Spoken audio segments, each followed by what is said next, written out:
Hey, what's going on, guys? Welcome back to another video. So if you're unfamiliar with Ruby Rose, she's a woman that was a video vixen, then she turned musician. I most notably know her from the Bad and Bougie music video that released several years ago, but she does her own content now, and some of that content has to do with OnlyFans. So she recently put a tweet out in the last couple of days where she says, "I ran into my #1 spender on OnlyFans," and it's her standing next to a real interesting looking guy, right? And he has on a shirt, and the shirt says, "If I die, delete my browser history." Got on some camo pants, off-white shoes, and he's standing there pointing, and he's feeling himself. It's a really, it's a weird looking photo. It's a weird photo. It's one of those photos that you see and you're like, okay, I'm gonna double take what's going on here. Then you click it, then you see the title, and then you look at the photo, then you look at the title, and it slowly starts clicking like, okay, that's what's going on here.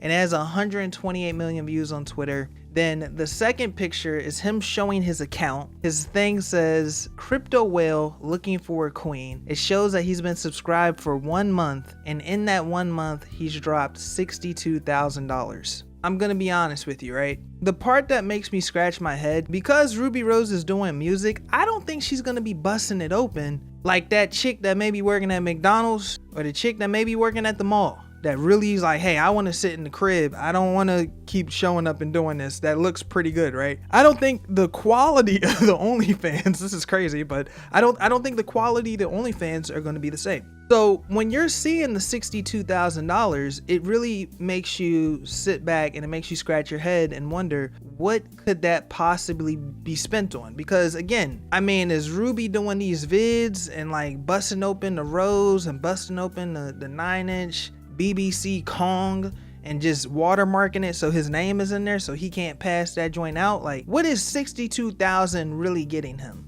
Because in the photo, it don't even look like he got a hug. He might have got a hug afterwards, but even then, it's like, I've come to the conclusion, right? I think some of these dudes have a little bit of a shaming kink, where it's like, hey man, I'm letting you know what I'm into. Like, you give a little hints, like fucking Riddler, Batman is like trying to figure out, riddle me this, Batman, riddle me this, Batman. He wants you to know what he's doing with his cash. I mean, as I'm sitting here, like I'm squinting my eyes and I'm just rotating my head because I'm low-key confused, bro. And then it's kind of sad because when you see certain levels of behavior, you don't just wake up and you're just at that level. Nobody wakes up at a 10. Most of the time it's like a slow progression. It's always you go a little deeper, a little deeper, a little deeper, until when you're looking in the mirror, you don't know what the hell is staring back, right? And with this guy, luckily with the power of the internet, you could sort of see, all right, how deep in the game is gone, because they went and found him. Apparently he was on MTV's True Life, I Have a Porn Addiction from 15 years ago. The episode aired in 2009. And in the 2009 episode, he has on a shirt that says, "Born for Porn." I wish I was making this up. But he has a shirt I'm looking at right now. It says "Born for Porn." And then the new joint, because I was looking at both pictures. I said, there's no way this is the same guy. I'm analyzing the ears. I'm looking at the nose. Like, I'm going back and forth. And then what kind of hit it is the ears. And then the one that stuck out to me, I was like, it was the last thing I looked at, but it's the one that hit me. I was like, oh, that's him. The dude got on glasses. But it's like, yo, it's deep. Like, it's deep. It's sad. It's sad. Like, it makes me feel a lot of different ways. Mainly the biggest one is just how deep the game goes. Like, I was talking about this a couple of days ago with some people, and there's like 4 steps I've noticed in the porn game when dudes get into it heavy. And most people are between steps 2 or 3. There's a couple in 4, and there's a lot of young men going into step 1 or phase 1. However you want to call it, phases, you want to call it steps, whatever. We'll call it phases just for the sake of conversation, right? So phase 1, I've noticed it's always, whenever you get into it, it's the most fire thing ever. You find in some models you like, yo, I ain't never seen nothing like this. Like, you dipping that toe and you like, oh, this is crazy, right? Ears ringing, you walking around, it sound like explosives went off your ears ringing so much when you just walking throughout your day, right? That's phase 1. Phase 2 is those are dudes that get into it heavy. They hitting it to everything. They're not stopping. They're never gonna stop. They're never gonna think about it. They wake up and they go to sleep, and the only thing on their mind when they're going to sleep is, man, the nut tomorrow gonna be crazy. And when they wake up, shit, what I'm finna bust off to today? right? Those are two thoughts that are 100% in the head at some point. This guy is obviously a phase 2 brother, right? Because in the vid, it looks like, you know, he's living in a certain area. The dude doesn't look rich in the original vid, right? Just looks like, you know, he's staying at home. I think they said he was living with his grandma in the original True Life joint, but now he's a crypto whale. I don't know what he went into, but he's made a lot of money off of it, and now he just sending it out. But 63,000 in a month is wild. Like, it's wild.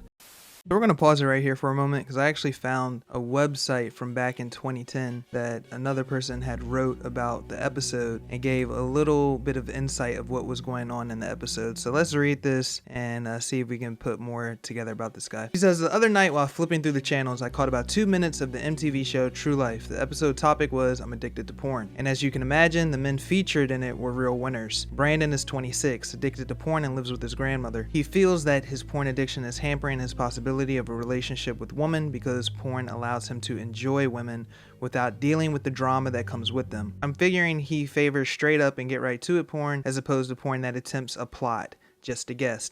And by enjoying women, he means enjoy his own hand. The reason I'm telling you all this is not to discuss what a loser Brandon is, because really, Brandon being a loser was already implicit when he not only became addicted to porn, but went on MTV to tell the world about it. No, I'm telling you this because the few minutes I spent watching Brandon left me with a memorable quote. One of my favorite things to do is smoke cigars while I watch porno. Keep it luxurious. Luxurious. Hold on. One of my favorite things to do is smoke cigars while I watch porno. Keep it luxurious. Luxurious and classy. And it shows him holding a cigar. Alright, let's get back to the vid. So he'll never get to phase 3. Phase 3 is when you realize you got a problem. You realize like, yo, I need to cut this out. But every couple of days, you go like 4 or 5 days without it, you start getting that itch, bro. You start getting that itch. Personality gears start changing a little bit. You start getting around real talkative. Like it's almost like there's that little voice in the back of your mind that gets that hunger. You like, bro, I got this itch, I can't scratch it. The best example I always like to think about when I talk about this, if y'all have ever seen the movie Blade 1 with Wesley Snipes, the way they discuss the vampires wanting blood, it's like an itch you can't break, and some niggas just get overpowered of it and they go feral. It's like that, except without you going feral or attacking anybody. It's just like, you know, you sitting there, you playing the game, you zoned out, you sitting there thinking like, yeah, I gotta hit this head, bro. I gotta hit this head. You looking for every excuse, try to keep yourself busy. You walking around in your room, like you try to go on a run. You try to do anything to keep your mind off of it, right? That's when it's like you realize you got an issue. Most people, again, I think they float between phase 2 and 3. Either some niggas gonna realize like, you guys gotta understand, man, I'm trying to stop colon cancer, right? It's not, I mean, if you don't hit that head, you know what the doc will say about that butt. Like, you get those dudes, all right, please get away from me. 10 feet, thank you, mandatory. And then you get the phase 3 guys that's like, man, this is tough, but I get on TikTok, they show me what I want. I get on Instagram, you got the Latina with the pretty toes and the fat butt. You got the dark skinned black chick, white toes, right? Perky joints just sitting, real dark skin.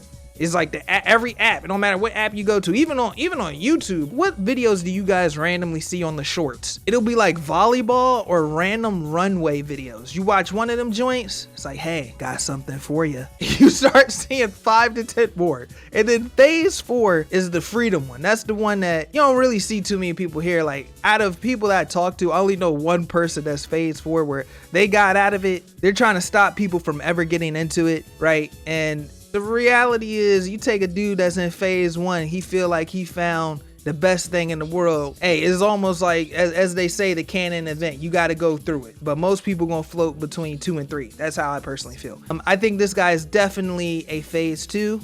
I think it's like sad when you think like, bro, this episode aired back in 2009, man. 2009, you into it deep. Some might say you was into it deep then if you wearing shirts that said saying things like born for porn. You wearing a shirt that says that back in 09? Okay, all right. Kind of got me looking around like, oh, okay, like it's a haha. And then we're talking about 15 years and some change later. You got the paper. So now the crazy part about it, what I say with the Diddy video? Yo, when you get the money, it's gonna turn up what's ever in you. It's a slow progression. He's slowly been progressing towards this level of degeneracy, and now that he got the paper to back up, oh, he really finna turn up.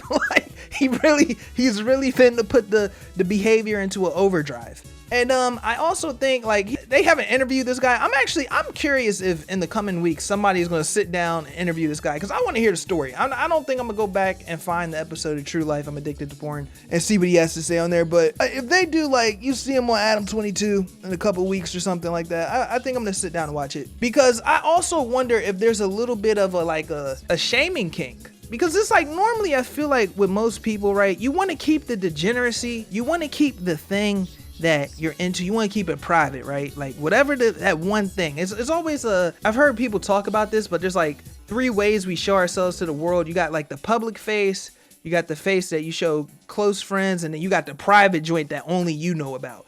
Normally with the hardcore stuff or wherever you're at, you try to keep that in, like, you know, the last bank vault. That's the one that, I'm sorry, I gotta say it. That's the one the Phantom Thieves gotta get in, and they change your heart, and now you going around blabbering and saying out loud, like, man, I'm into this, right? You going out just telling niggas like, hey, it is what it is. But it doesn't seem like he has no shame in his game if the dude is, 15 years deep in it. He was on a television show for it, right? He's doing it now with one of the, I ain't gonna say one of the biggest female artists, because, you know, I would say she's in the mid-range tier. She ain't like no Megan Thee Stallion or Ice Spice in terms of celebrity, but people know of Ruby Rose if you listen to hip-hop music. You've seen her around in the industry for quite a bit. And again, I don't think Ruby Rose is showing whole. Like, let's keep it a beam. When we looking for some of these links and we looking for some of these pics, man, I don't know, you know, Big Rob, I just want to see her in some sexy lingerie. Well, I want to see some hoe and some titty. Like, I'm gonna keep it a beam.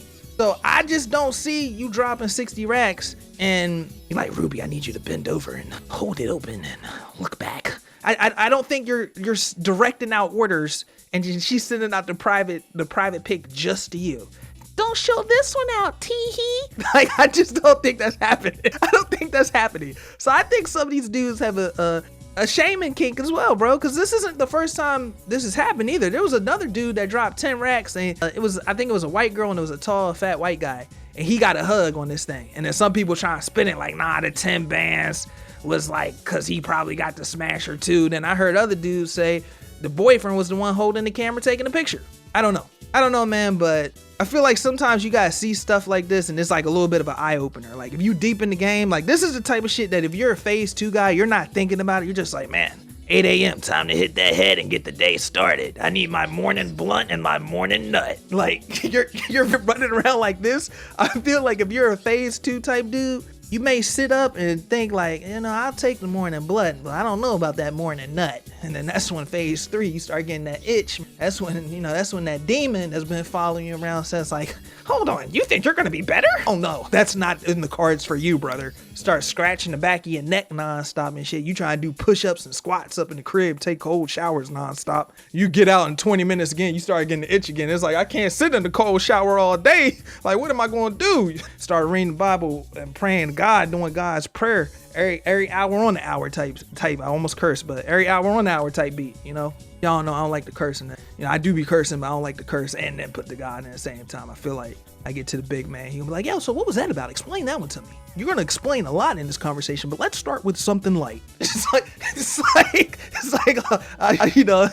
I talk fast. I'm sorry. So yeah, that's my thoughts. Let me know your thoughts. What phase are you guys on if you're into this? Or do we got any phase 4s that are sub to me? I feel like we do got some phase 4 guys that's like, man, you know, Rob, I was into it, man, but I was able to get out of it. And I think we got a lot of phase 3s. I definitely have had this talk with people on streams, and I think the majority of phase 3s can acknowledge like, hey man, I got a problem, man. The itch, Big Rob, the itch, it won't go away. I'm trying everything. The thing is with phase 2 people, I don't think they gonna come out and say they some phase 2 like, man, I'm hitting his head. This is what I'm gonna do, Rob, and I'm gonna die doing it. And ain't nobody gonna stop me ever. You niggas get tired after you nut? Not me. Like, okay, whatever. I'm sure that's very nice, man. That's, you know, you're a mutant. You're a supercharged Negro. I can't relate. I get tired after it. I can't be affording to do that, right? So that's my thoughts. Let me know all y'all's thoughts. I look forward to reading your comments, and I appreciate you taking time out of your day to watch my YouTube channel. With that being said, if you want to check out the Patreon, you can always do that in the description below. Catch you guys on the next one. Everybody have a great day, and I will talk to y'all soon.